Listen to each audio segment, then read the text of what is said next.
Good evening, friends. Hello. How y'all doing? Um,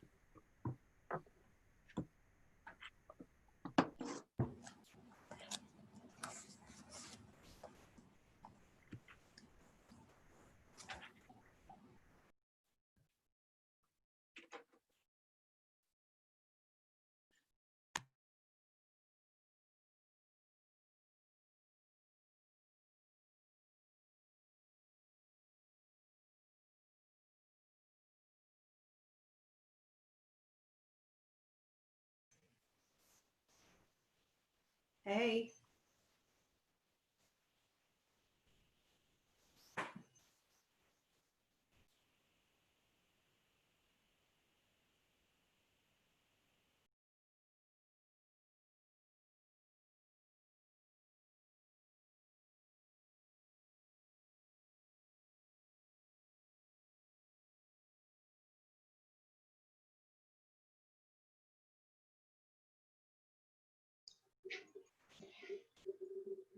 Hey, everybody.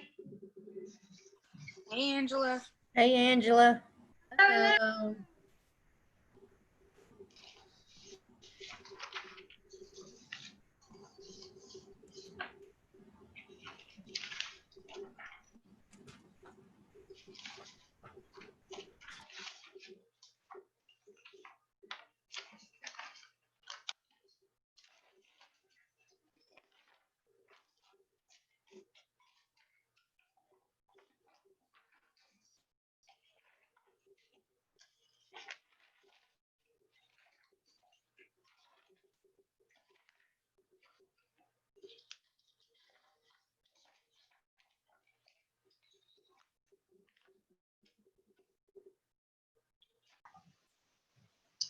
So again, I'd like to welcome everybody back. Thank you for sharing, Marla, your introduction. If you've got a chat feature on your computer or your phone, I recommend that you read it now. We have just asked the question, what does the Confederate flag mean to you? And there were lots of answers and some similarities and some differences. So tonight we're going to be covering chapter 2 of The Cross and the Lynching Tree. Chapter 2 is entitled The Terrible Beauty of the Cross. And what I wanted to do was just sort of orient us to the time period that James Cone is writing in. We will not be dealing with sort of the civil rights history that he's kind of writing in the context of or about the context of. What we're going to be doing this week is doing a lot of the prehistory work to the period of the Cross and the Lynching Tree. So I've invited a colleague of mine from seminary, Mr. Adam McDuffie. And Adam, thank you so much for being here. Friends, a little bit about Adam. He is a graduate of Wake Forest University up in North Carolina in, Winston-Salem, that's the city. And he and I went to Candler School of Theology together. We got our Masters of Divinity together and he graduated with that in 2018. And shortly before he graduated with his MDiv, he was admitted into Emory's PhD program. So he's in the American Religious Cultures program within the Graduate Division of Religion, and he's focusing on religion and military in US history. So he's got a lot of know-how, and I saw him present a paper on chaplains in the Confederacy, in the Confederate Army, particularly in the Baptist context. Adam is Baptist, and those of us who are Methodists, so let's not give him a hard time. We know that Baptists make good Methodists, but tonight's objective is not about converting the lost. Tonight is about learning from folks who know more history than some of us might. So Adam, I'm gonna turn it over to you. So I've given you a big task tonight, sort of connecting us, asking about the Confederate flag kind of gets at this topic of the Confederacy and states' rights and the institution of American slavery. And so often the flag is at the center of this. A lot of people will say, you know, the flag and the Confederacy as sort of the Southern government,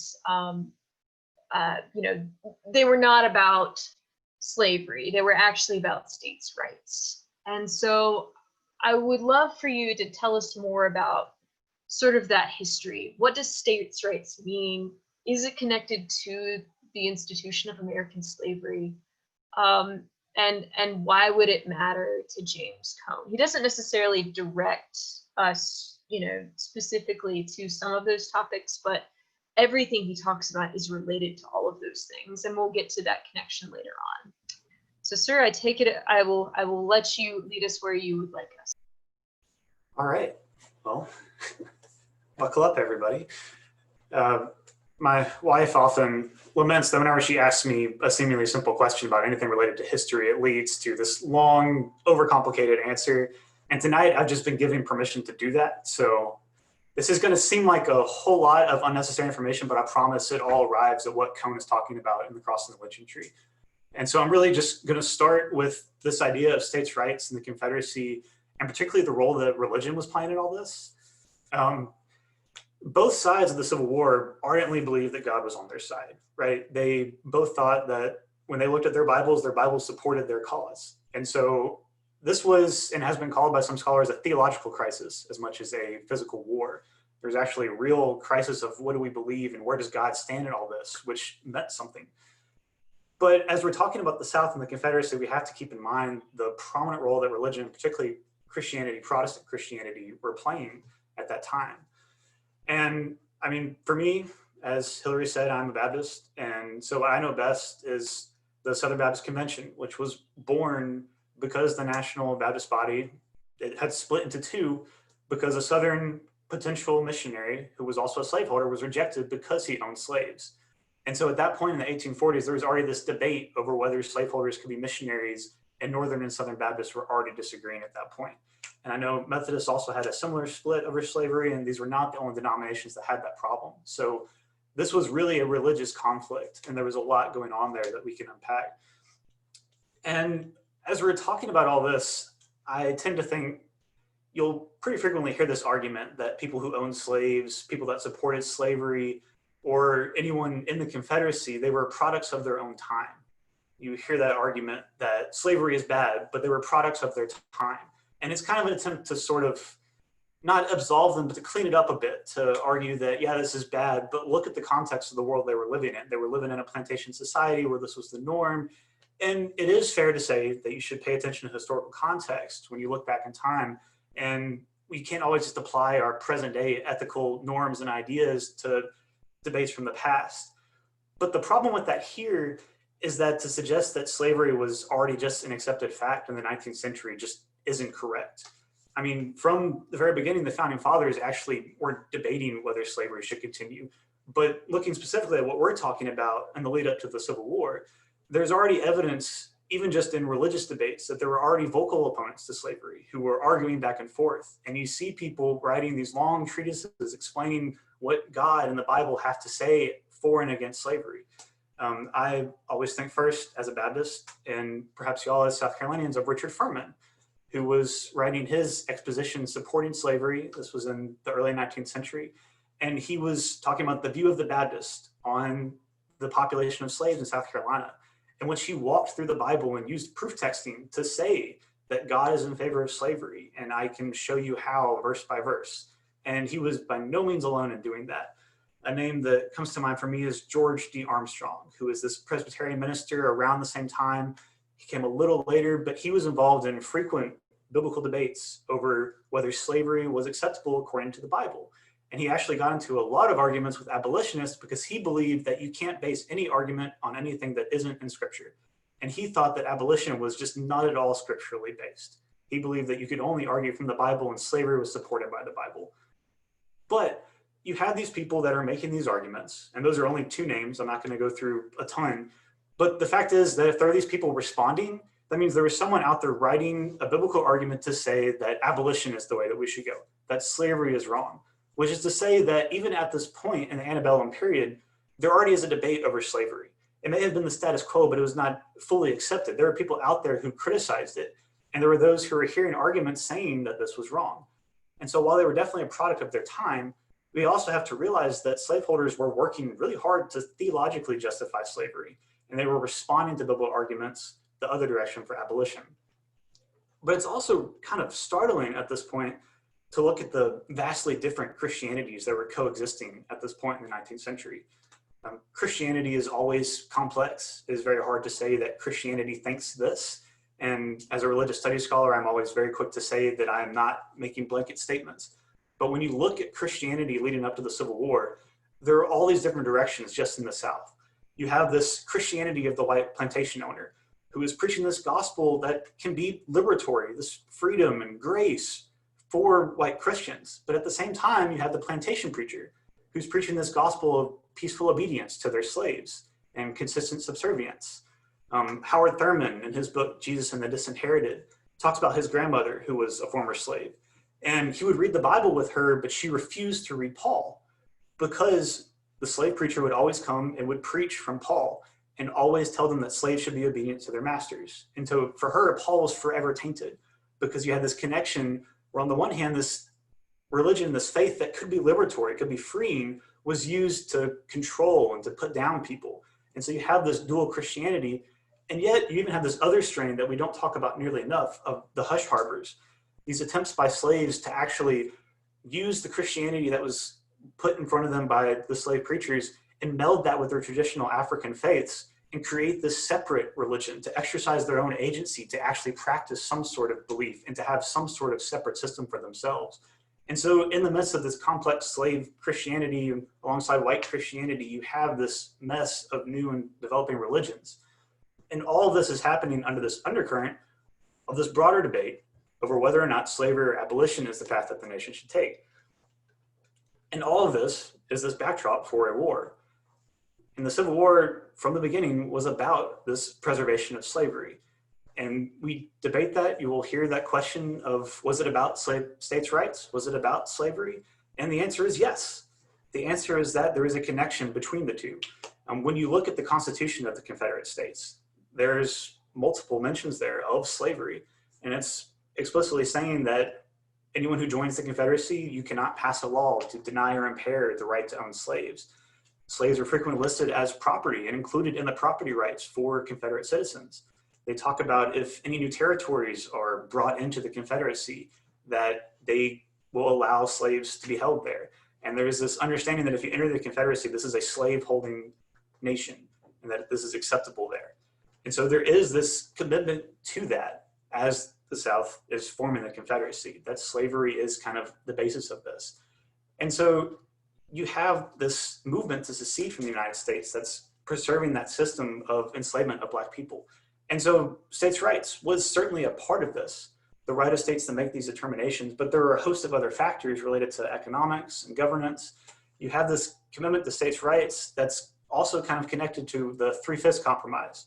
So you have this determination that slaves will be counted as 3/5 of a person because slaves were viewed as property instead of human beings. But this Three-Fifths Compromise benefited the South in allowing for a larger majority, that they counted slaves as 3/5 of a person, which bolstered Southern populations and allowed them to have greater representation in Congress and control some events of the nation. But it also, because they weren't counted as full people, it lowered their liability for taxation purposes. And so as states were added to the nation, this Three-Fifths Compromise and the ability of new states to be slaveholding states or not was actually a really important factor for the South to be able to continue to hold a majority, to have enough sway to preserve slavery.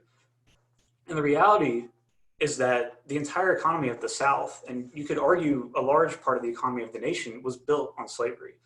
There's this really great book written recently by Edward Baptist called The Half Has Never Been Told. And he basically explores how slavery over time became central to the function of American capitalism. Particularly when you look at the South as this agrarian society that was built so much on the rapid growth of cotton production, it relied on a large slave labor force. But what he also emphasizes is that this system, this capitalist system that was built on the free labor of slaves held as property, it also was built on this sheer brutality and violence that we use to ensure that slaves remain submissive and obedient. And so you had these twin economic benefits and also a system of violence that was covered up with this kind of creation of a Southern nationalism that kind of described the South as genteel and noble And this idea of the Southern plantation owner is kind to their slaves. And the idea, as whenever they return to the Bible, that slaves should be obedient to their masters because their masters were good to them and protected them. And that if slaves were freed, they wouldn't know what to do with emancipation because in their eyes, these were not human beings. They were working with a fully different understanding of who people were. And so you have this clash of values. And so this violence that comes to a head in the Deep South in the years up to the war was not new. It defined slavery throughout American history, but it leads to this war and this perception of the South that leads to this other vision, this mythos that persists to this day. And this is where we start to lean kind of toward the imagery and the violence that James Cone is talking about. And so what I always try to make clear when I talk about this is that it feels like ancient history, but the Civil War, well, it was over a century and a half ago. It isn't as far back as we think, and the impacts are still very much with us. And we're still obviously engaging in these debates over what the Confederate flag stood for and what the war was about. And so I want to get into a little bit of why that is as we stand here. Why is this debate still going on? And a big factor in that is what's known as the lost cause. And so the name The Lost Cause comes from this book published just a few years after the war by E.A. Pollard. He was the editor of a newspaper in Richmond, and he tells the history of the Civil War through the eyes of the South. I don't remember who, but someone mentioned just a minute ago that history is written by the one who has the pen in their hand. Pollard had his pen ready, and he told history in a very particular way. And in his account, the Confederate Army was an army of noblemen. They were committed to a valiant but lost cause, and they kept fighting until the end and maintained their honor even in defeat. The war wasn't about slavery, it was about preserving a particular way of life. And some of the pieces of that myth, they actually start to emerge before the war is even over. Because as I mentioned before, both sides thought God was on their side. And so as their fortunes went, so went God's support for whatever their cause was. And so as things go along and the South begins to lose more and more ground, there's a real theological reassessment. I mean, people were convinced that God was on their side and the South was the more virtuous party. So how could they possibly be losing? And people pointed fingers at the soldiers. They were saying that there was too much drinking and gambling going on in the camps and that there was a real moral vacuum that was causing the South to lose ground. And you can actually see states ordering churches to send more chaplains to evangelize the soldiers. And clearly remembered that paper that I mentioned where Southern Baptists who were so committed to separation of church and state that they actually opposed Sunday mail delivery at the time, they actually relented and sent some chaplains to evangelize the soldiers because it was so important to the cause. But at the same time, you also see this development of an idea that the South is just being tested, that they're fighting for a just but a lost cause. And they'll lose this round, but the South will ultimately be proven right in the end. And that argument grows and grows and kind of gets picked up and merges with Pollard and others who are retelling this story of the War of Northern Aggression, the war between the states, all these different ways of casting the Civil War. And over time, it becomes this primary Southern way of discussing the war. It's not a rebellion, it's a Northern invasion. Southern soldiers were just protecting their land. They weren't fighting for slavery. And these ideas take root and they've never fully gone away. And what's also really important to talk about is that the lost cause is also happening fully in alignment with Christianity. Throughout the war, churches in the South were holding fast days and vigils and otherwise expressing their support for the Confederate cause, including through the sending of chaplains, like I mentioned. And you have this continue afterward as this religious support for the Confederacy and its ideals continues in broad support for the lost cause among Southern Christians. They promote this idea that's legitimized in their churches. And at that time, pastors in the churches were kind of the dictator of local morals and ideas in small communities. Like this was their connection to a broader society. You didn't have email or social networking. You were kind of interacting through the church and the larger denomination. And so the ideas that your pastor brought to you were kind of how you understood your relation to the nation. And so as pastors are kind of preaching this idea of Southern soldiers as virtuous and morally upright, who were fighting against this Northern army of depraved and honorless soldiers, you have this alongside a commitment to whiteness and Anglo-Saxon heritage as the peak of society. You have figures who are preaching sermons about Christian knights and the courageous Confederate Christian soldiers and using that crusader imagery of the Southern Army as an army of moral contagion who were bringing the values of that Southern society to the North. And this idea that what the South was built on, and the structure of that plantation society was the way society ought to be. It was kind of this utopian ideal that should be brought to the rest of the nation. Over time, you have these vehicles for preserving the lost cause, such as the United Daughters of the Confederacy or the Sons of Confederate Veterans. And these bodies are both arising kind of near the turn of the 20th century, right? And so what they're doing is they're kind of rising up to take the place of veterans who are starting to kind of dwindle and serving to preserve that history and that story that have been told in a very particular way. And so you have this kind of connection to a lineage of memory, right? I mean, when you think about the Bible, and you think about Luke's gospel, and he kind of is able to say, I looked at these historical sources, I went to the source, I have the real authoritative gospel. There's a connection to the memory that he uses that lends authority. The UDC and the SCV have that link to that lineage of Confederate veterans that gives them authority. The people that stay in that line, same as the Daughters of the American Revolution, it's that same template of being connected to the actual people who were there and did it, and to preserve that history. And so these groups are filling that void as those voices begin to fade, but they also start to serve a purpose of preserving the lost cause myth through the erection of monuments. And so those monuments are serving this purpose of being physical reminders of that memory, but also to serve as physical warnings to certain segments of the American society. These monuments were not voted on by everyone in society. They weren't decided upon as a communal honoring of Confederate soldiers. At this point in history, when most of these monuments were being put up, Black Americans did not have a protected right to vote.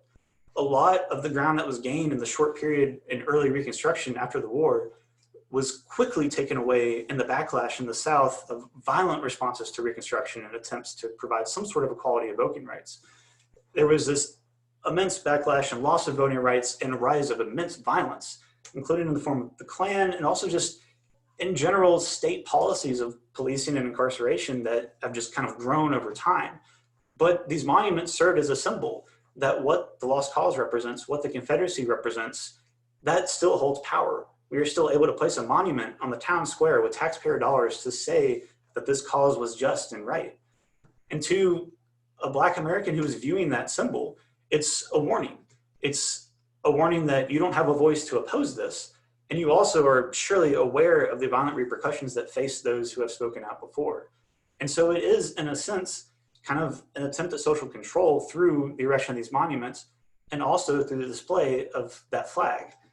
This, what we call the Confederate battle flag, as has been mentioned, it is not the Confederate flag. It is, at one point was the battle flag of the Army of Northern Virginia. At another point was the battle flag of the Army of Tennessee. It has been used either as a piece of a larger national flag or in some other connection with unit flags. So Confederate veterans were familiar with it. Few people fought under that as the flag, but it also doesn't necessarily matter because the context that we're talking about the flag is almost disconnected from the war, because you have the war itself and then some use by the Klan. And then around the turn of the 20th century, you see it in the film Birth of a Nation, which kind of idolized the Klan. But the real moment when this arises on this play on nostalgia is around the post-World War II era, when we see civil rights movements begin to grow and start to actually gain some traction. You see it as the Dixiecrats trotted out in the 50s and start to use it to oppose integration.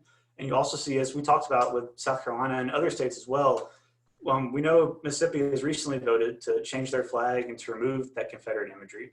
But as recently as 1956, states were voting to add it to the flag because of the recent court case of Brown versus Board of Education. The rise of the flag was actually connected to opposition to school integration, to progression of equal rights for Black Americans. As small as those changes were, there was this sense, like Cohen talks about in the book, when he talks about Niebuhr, that there are things maybe moving too quick. And this kind of attempt to slow things down and a return to a different period of history with this harkening back to a violent era of repression through the Klan, through the use of this flag and what that flag represents. And so you keep hearing this argument that the flag is about heritage. And I heard that argument as well. And I, like many of you, I grew up in Tennessee. I have had family from North Carolina, South Carolina, and Tennessee over history. I don't know how many ancestors that fought under a flag that looked very much like that flag. That flag represents an army that seceded from the North and fought against it. And somehow along the way, the flag has been aligned with a heritage, but that heritage is linked to a particular history, and that history is not really great.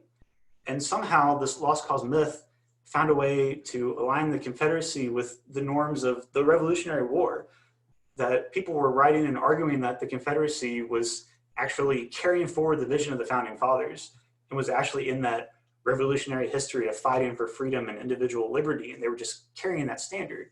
And somehow this alternate history that the lost cause created, somewhere this argument that this is the way it happened, this alternate history became an accepted narrative. And somewhere it fooled the South and the nation, and it began to seep into ways that states educated their youth, and the way that churches talked about the history of this, and the ways that we continue to have US military bases named after Confederate generals, and the way that Confederate soldiers are buried at Arlington.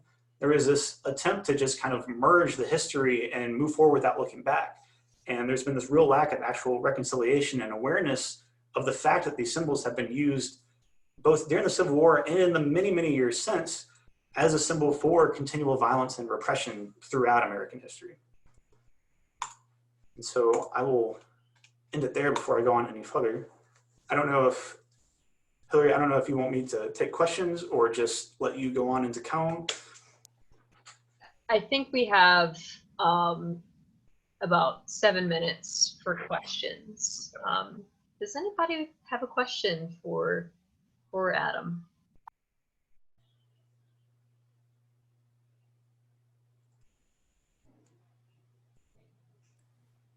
I don't have a question, but I want to thank him. The knowledge was very learning. Well, I appreciate the opportunity to share it. So just sitting here. And I can actually, I don't have it typed up, but I can send Hillary a list of some of the books I'm working with here, and I can have her send that to y'all if anyone's interested in reading further on that. Adam, I want you to go back to what you said about the voices of the Confederacy begin to fade. Yes. As the veterans were dying and leaving, and they had a desire to preserve, to keep those voices alive. Yes. So you have kind of that period in history where in a similar way to now, in a very, very different context, but this is just what pops into my head when I think about, my wife is Jewish and has family who are survivors of the Holocaust. And as Holocaust survivors begin to die off, there is this need to kind of write down their stories that we know them. There's this need to know history from people who knew it themselves.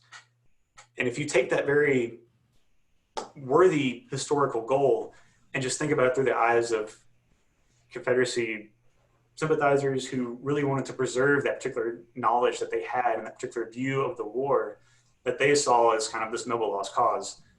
And their view as the people who fought in the war began to die off, they lost this actual connection.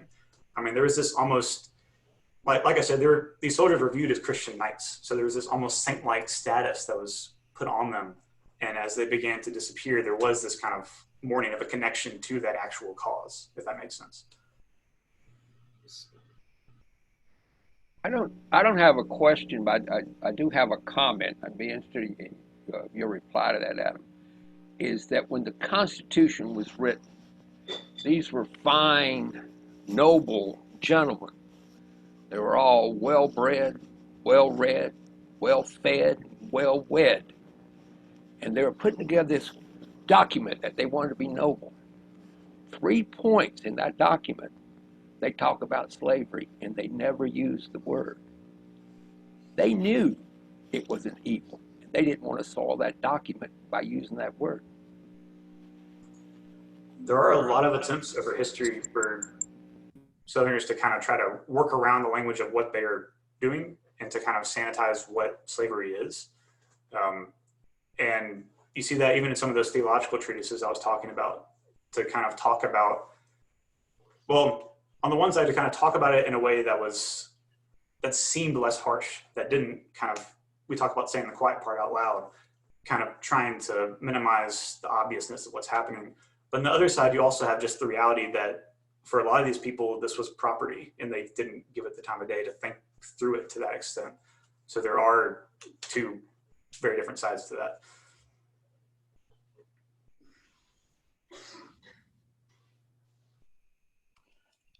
Adam,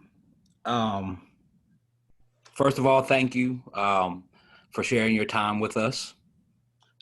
Secondly, it's not really a question, it's a comment, but I'm curious to hear your perspective as well.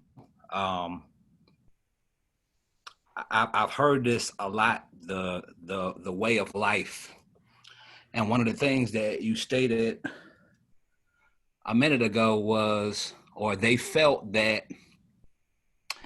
it wasn't about slavery, it was about a way of life.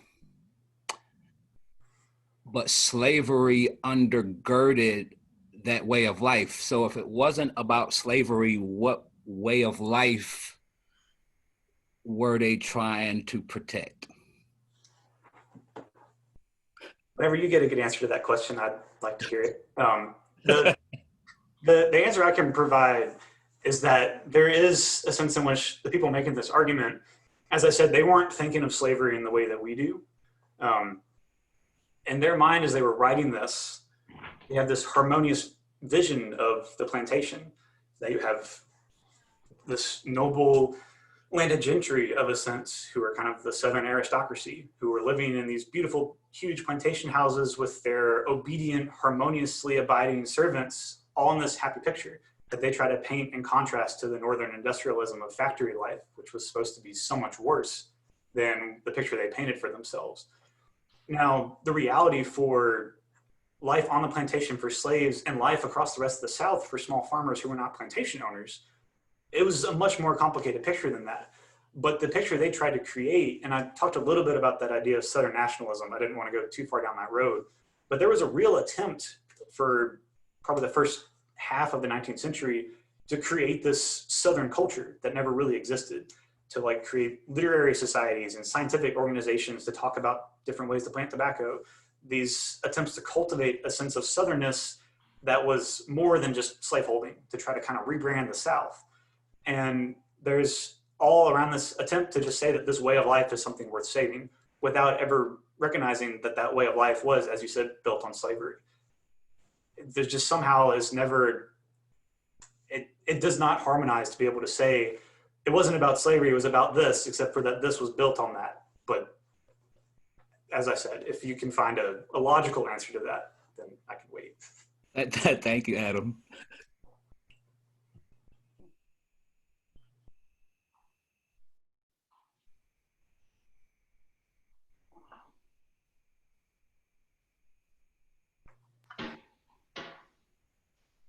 Anybody else? I think we have time for one or two more questions.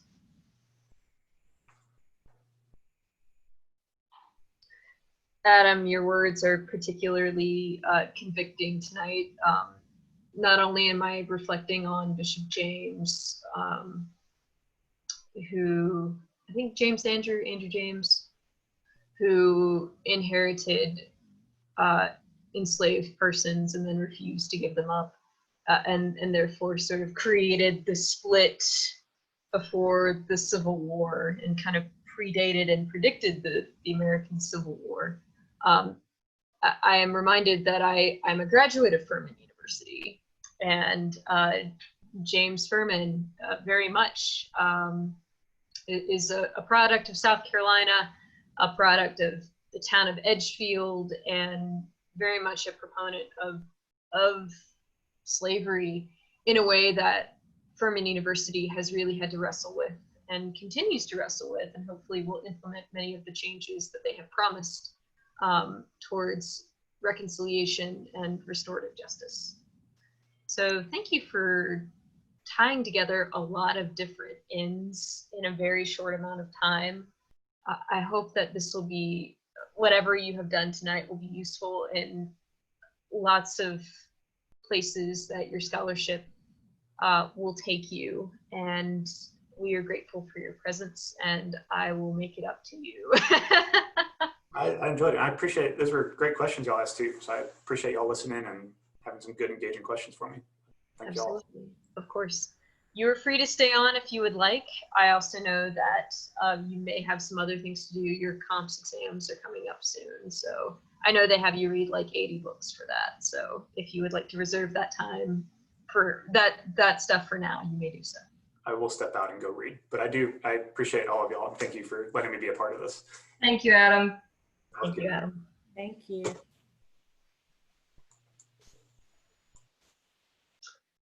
Thank y'all for being so nice to my friend. He's a good one. I did not spend as much time as I wish I could have with him, but he was always extremely friendly and a joy to be around whenever we had classes together. So let's jump into the cross and the lynching tree. So I wanted to give a good kind of, I wanted to sort of paint that picture in a sort of rapid fast way for the type of folks that Cone encounters. Maybe he doesn't encounter people who directly defend the legacy of the Confederacy, but he definitely encounters folks who do not challenge a lot of the legacy. So just a quick summary of chapter 2.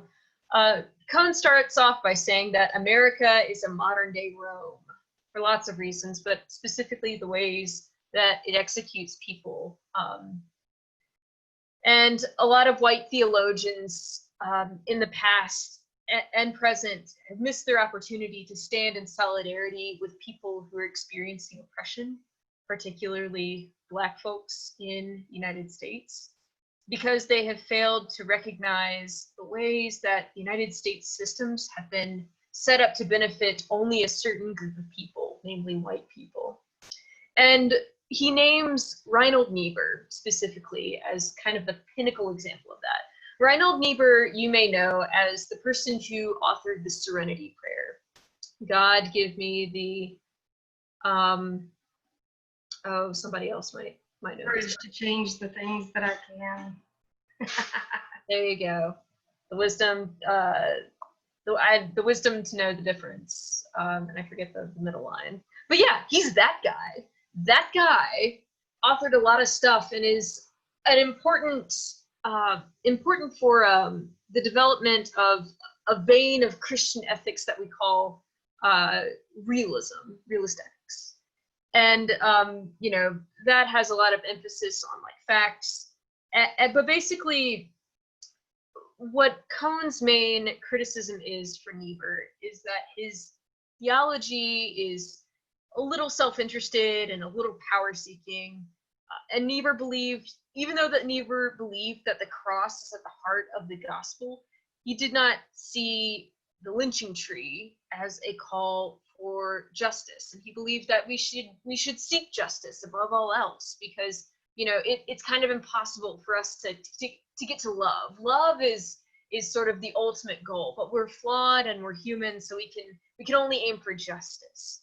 But he really failed at seeing the civil rights movement and a call for racial justice as a fulfillment of the call to be Christian.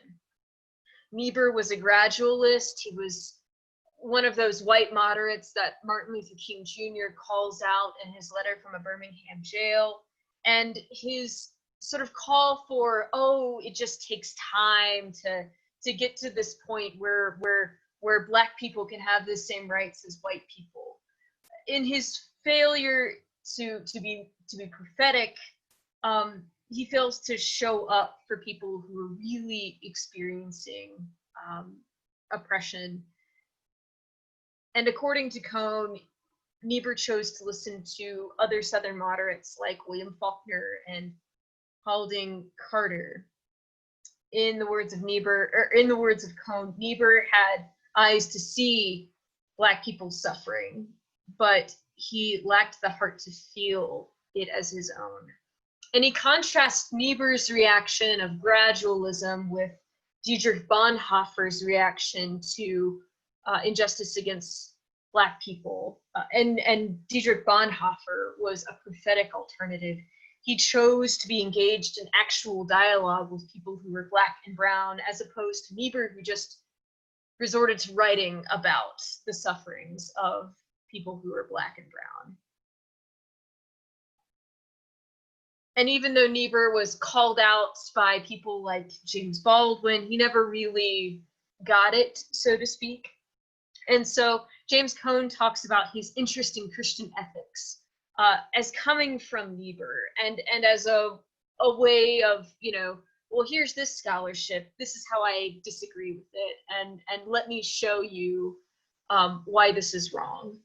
And Cone makes a good point of Niebuhr is still important, so we need to still teach him, but we also need to call him out for what he did get wrong, and be very clear-eyed about how not only do you need, you know, in the words of Fannie Lou Hamer, nobody's free until everybody's free. Niebuhr had a heart to see and feel the suffering of folks who were Jewish, but not the suffering of those who are Black and brown. That's a very quick summary.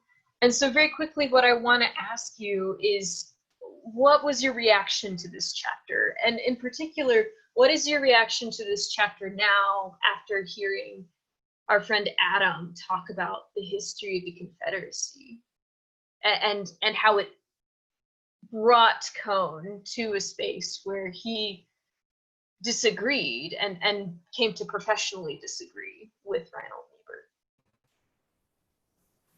Niebuhr? Hillary, if I could ask you guys a question first. You know, Cone spent that entire chapter talking about Niebuhr, and he kept saying he was probably one of the greatest theologians of his time.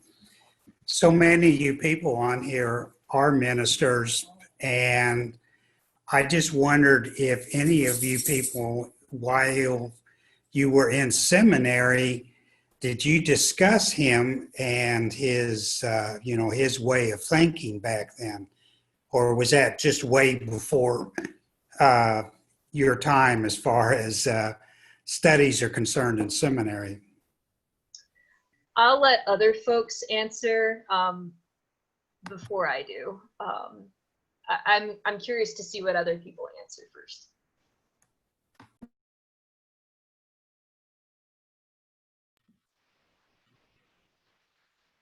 We discussed Niebuhr in systematic theology. I had an African-American professor, Josiah Young. He's still teaching at Wesley Seminary.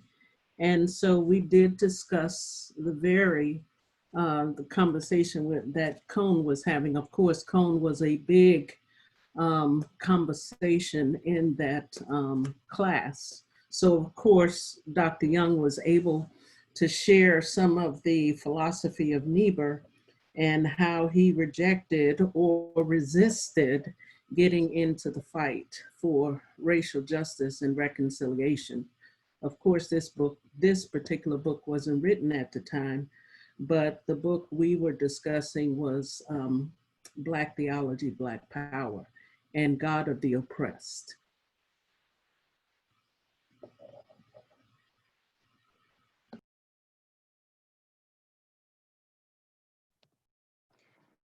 And I also remember us talking about Niebuhr in one of our systematic theology class. And my takeaway was that Niebuhr wanted to stay safe. He didn't want to disturb the base of those who supported him. And of course, there was this wide range of thoughts that pretty much lined up with how Niebuhr felt. But again, like Robin said just now, in some of Cone's other books, he talks about Niebuhr, but this being one of the newest one. But I see it as him pretty much playing it safe with the language during that particular time. To answer the question you asked, Mark, I do not remember studying Niebuhr.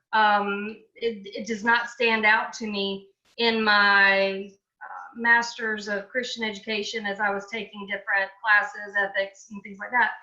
However, when I had the opportunity to take Black theology, that was when I was introduced to Niebuhr, but not to the extent of truly getting a clear picture of him like I feel like this particular book provides. And I'm kind of pivot a little bit since I'm already talking to say with this particular chapter, as a white female pastor who has the privilege and the huge responsibility of standing in the sacred desk on Sundays to give God's word. Robin, I used your words. This chapter was extremely convicting for me because it reminds me of so many of the things that we are experiencing on a daily basis on Facebook, where there are white people who are saying, you know, we have to do better, we have to do better, we have to do better, we have to be better, but it's all words. And you know, trying to figure out how do you move from sympathy or pity to true empathy, and being able to be fully present. No, we will never fully understand the struggle and the plight of our brothers and sisters of color. But I think the other part of that I see in Niebuhr that I know I've experienced, and I'm not going to speak for any other people in here, but there's almost a fear sometimes of speaking out because we've not truly walked in the shoes of our brothers and sisters of color. And so there's a fear that we will offend, whereas those folks that I've talked to, they would rather me accidentally offend while trying to make a difference than to remain silent. You know, one of the quotes that just, in my book, I've got it like, it's page 55, where it says, the most urgent and most disgraceful, the most shameful and the most tragic problem is silence. And that is the truth, but words with no actions, I think, would be even worse. And let me just say, because if you were standing on the side of supporting African Americans, you would get killed. You all know that.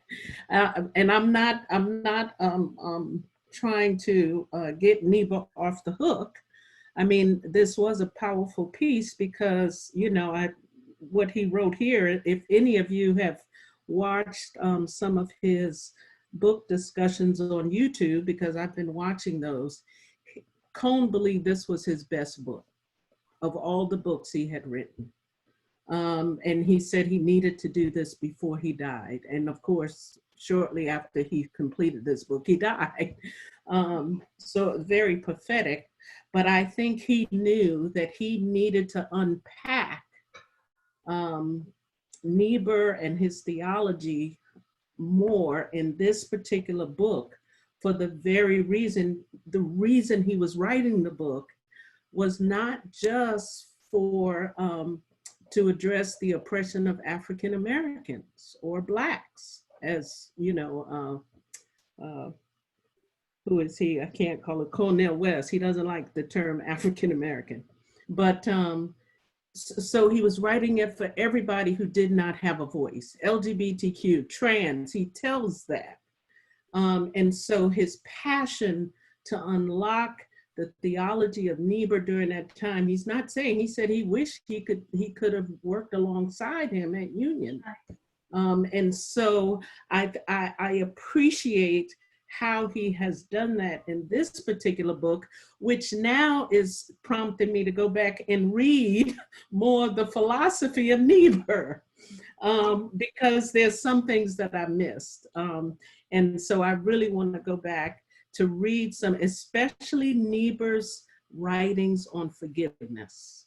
And how in the world can he write about forgiveness and not deal with the issues of slavery and lynching?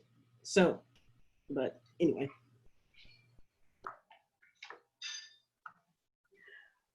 my ethics teacher in seminary was a student of Cone's. She didn't have him as her advisor, but she went to Union and, you know, knew him. And I always thought that that was crazy that like she knew James Cone. And so I feel like I knew more about Reinhold Niebuhr. I mean, could I tell you like the nitpicky pieces of, you know, realism and ethics? Not necessarily. Could I talk to you a little bit about justice and love? Yes. My professor was also more of a liberationist versus like a realist. So there's that too. But Niebuhr contributed magnificently to Christian ethics.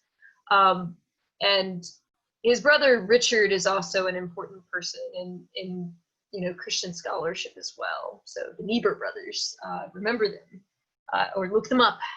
We will also try to incorporate some writings of theirs in this week's sort of follow-up email too. But yeah, so Niebuhr's important, and it's also okay to disagree with him. This is kind of the reality of a lot of folks who wrote in the early 20th century. People like Walter Rauschenbusch, for example, the founder of the social gospel movement, extremely important, also extremely important for our Baptist siblings of faith. But he was also extremely racist. And that was something I was really disappointed to learn, and actually learned from this book too. The social gospel movement did not really address racism. So yeah, other thoughts, other questions that people have about this chapter?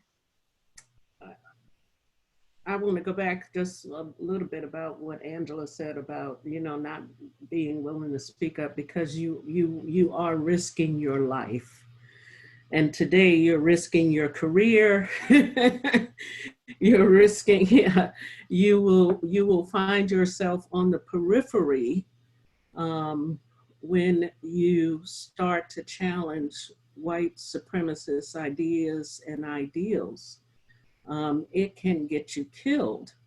And I know I'm halfway through reading the book, Hillary, but it just brings back to, for those of you who have read it, when he starts talking about King, and I just started crying when I got there. And I know I'm getting ahead, but when he was arrested and he had to sit down with his wife and talk about, almost apologize, I have to do this, but just know I'm not just doing it for you and I'm doing it for everyone in Atlanta, everyone in Georgia, everyone in America, and I just started crying because it's sort of, you support, we've got to do this for everyone. And if it means liberating others, then so be it. But he knew that this was a death wish. And so believe me, for those who are willing to speak up and speak out, we support and we give God thanks. But I also know that there is a violence in silence. And so, you know, everybody is not going to be that strong to be able to step out and challenge a system that has been in place for hundreds of years. It's difficult and it's exhausting and it's frustrating. So, Robin, one of the notes that I made in my book is that we all want justice for all until it costs us everything. And I felt the conflict for Niebuhr, that he wasn't willing to have that. He wasn't willing to go where Dr. King went in a different way, but he seemed deeply conflicted with himself. The things that he knew in his soul and the things that he felt in his heart, he wasn't willing to die for. And Dr. King was, from a different perspective. And I was taught by my professor, you got to be ready to preach, pray, and die. I can do the preaching and praying. I'm still struggling with the dying part.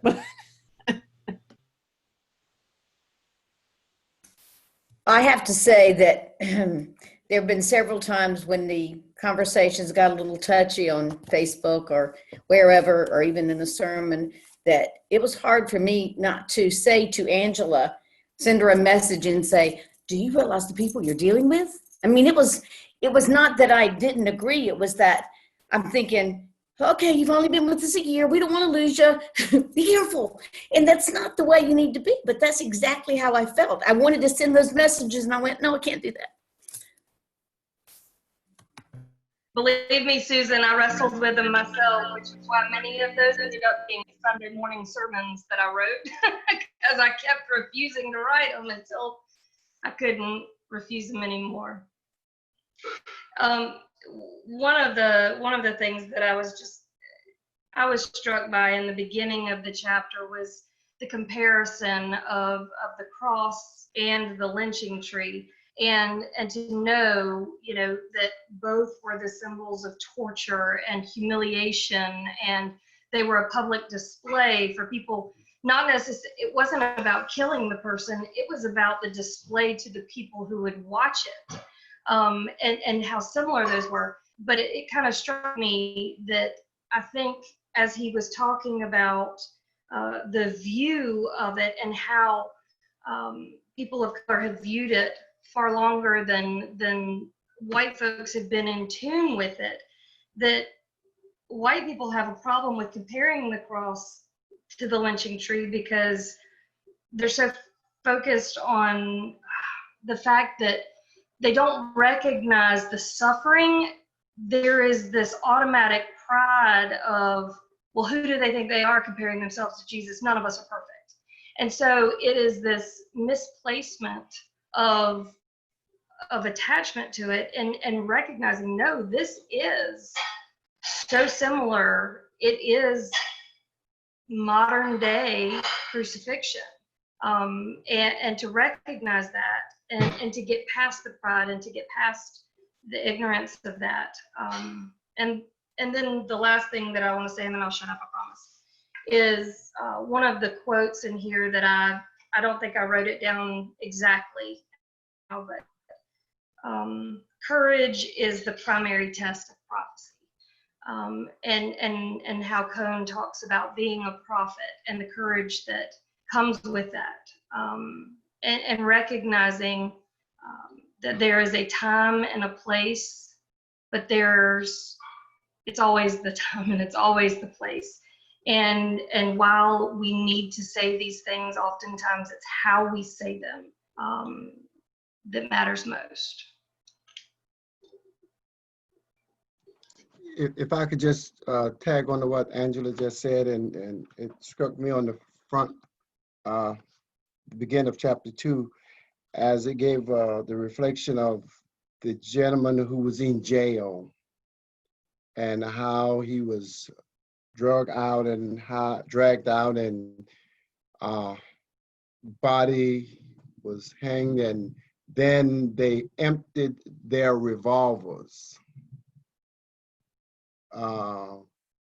riddling his bodies with holes, and then allowing it to just hang until the very next day, which parallels again with what Angela just said, that this is a warning.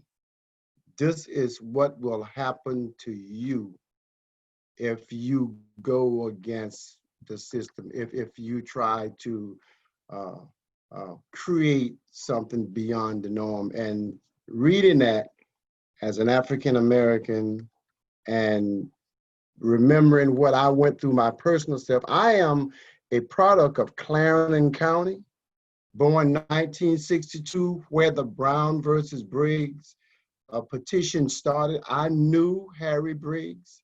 I am well acquainted with J.A. DeLane, the first petitioner signer of that. And it just brought tears. But again, Cone does a real good job, but at the same time, it's amazing to think that these were Christians. These were Christians, so-called Christians. Well, So-called Christians. yeah. That's why I thought that to me, the Confederate monuments were that symbol. We got rid of the lynching, but we still want to remind you that you have no power, because I mean, the lynching was white supremacy's way of telling Blacks that you were powerless. In Charleston, John C. Calhoun's statue is in Marion Square. And believe I'm a Northerner too, born and raised in New York City. And so, of course, my first appointment on John's Island, I couldn't make out what the Gullah Geechee persons were saying. And so they used to say, call Calhoun, John C. Calhoun, kill whom? But they were really saying kill him. But they called him kill whom. And so, of course, knowing that story, so getting a tour of the city of Charleston, they told me, yes, they used it. That was their way of saying he was not a supporter of African Americans. He wanted to keep them enslaved. And so they always say, kill whom, kill whom. So, but the monuments were there to be a reminder to those who are oppressed that you do not have power. Robin, growing up in Greenville, and I'm a lot older than a lot of most of y'all, probably all of y'all. Calhoun was revered. I can remember in, I don't know, 4th or 5th grade, they took us over to Clemson to tour Calhoun's house. And he was so revered. The history that I was taught in school was so different, because I was in school in the 50s, early 60s, and,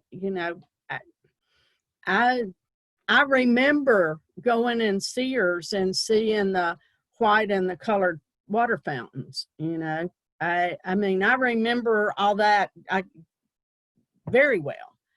And so some of you that are younger never really experienced the divide that was just prominent. And it was just, I mean, that's just the way it was.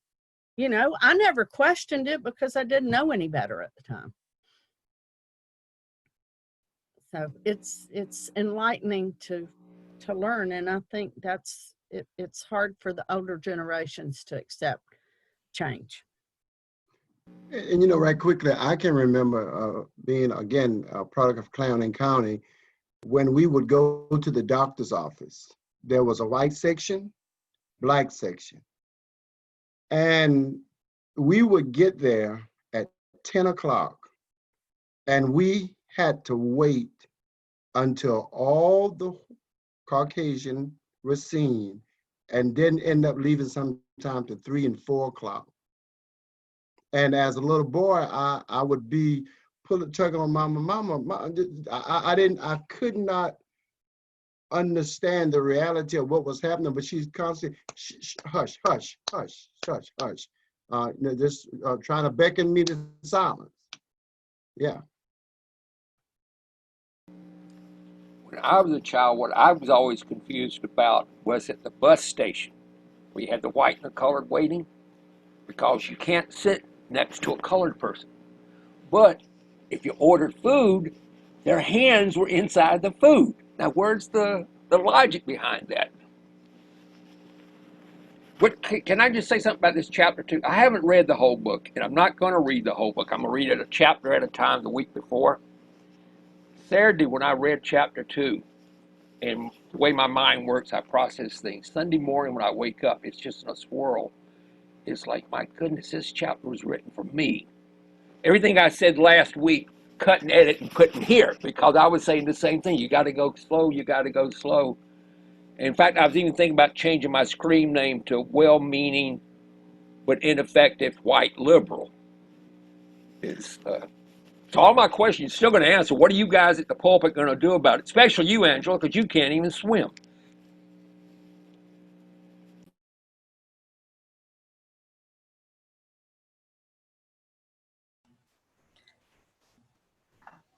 I am going to go ahead and stop the conversation because it's 8:43 and y'all have been very generous with your time.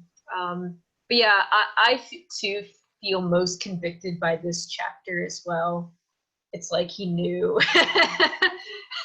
And I think about it a lot, given, you know, the revisionist history that so much of American history is filled with.